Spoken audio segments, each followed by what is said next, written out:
اب میں مولانا مفتی سعید ظفر قاسمی رامپور ان کو دعوت دیتا ہوں کہ تشریف لائیں۔ ان کا عنوان ہے مکاتب حضرت مفتی اعظم تلاش و تدوین۔ آپ کا مقالہ میں نے پڑھا، اس کی تمہید 10 صفحے میں ہے۔ تمہید بالکل چھوڑ دیں اور جو تلاش و تدوین اسے 3 منٹ میں پورا کریں۔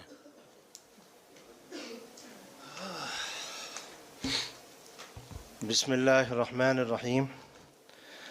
میرے مقالے کا دراصل عنوان ہے مفتی اعظم ہند مفتی کفایت اللہ دہلوی رحمۃ اللہ علیہ کی خطوط نویسی۔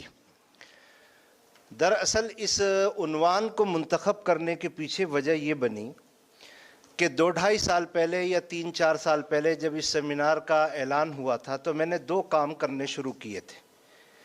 حضرت مفتی اعظم رحمۃ اللہ علیہ کے 24 رسائل کی ترتیب کا کام شروع کیا تھا، اور میرے ذہن میں یہ بات آئی تھی کہ حضرت والا کے جو سیاسی، سماجی اور گھریلو اور ذاتی خطوط ہیں، چونکہ جو دینی خطوط ہیں تو وہ تو تقریباً کفایت المفتی میں آ گئے ہیں، تو 3-4 طرح کے خطوط کو میں جمع کرنا چاہتا تھا، اور میں نے جمع بھی کیے۔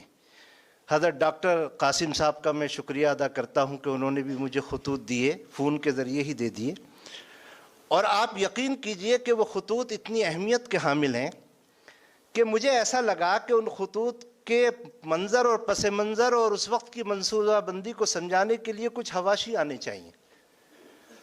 تو بعض خطوط ایسے ہیں جن پر 9 صفحے حاشیہ لکھنا پڑا، اور اس خطوط کی برکت سے میں نے شیخ حضرت مدنی کی سیاسی ڈائری، نقش حیات، مکتوبات شیخ الاسلام پوری پڑھ ڈالی، اور مجھے ان سے مدد لینی پڑی، اور اس وجہ سے یہ عنوان منتخب ہوا۔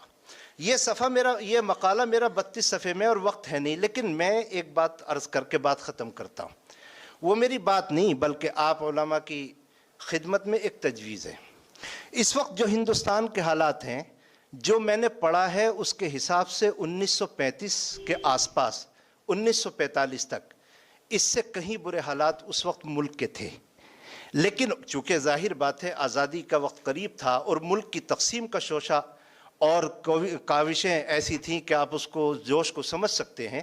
اس وقت ہمارے اکابر رحمہم اللہ نے ایک پلیٹ فارم پر ہندو مسلم اتحاد کو باقی رکھا، اس ملک میں مسلمانوں کی بقا کے لیے کوششیں کی، مسلمانوں کے تشخص کو باقی رکھا، اسلام کے مسلمانوں کے حقوق کی تحفظ کے لیے جو کوششیں کی ہیں، میں ان تمام باتوں کو اقلیتوں کا یا مسلمانوں کا اصول اور دستور مانتا ہوں۔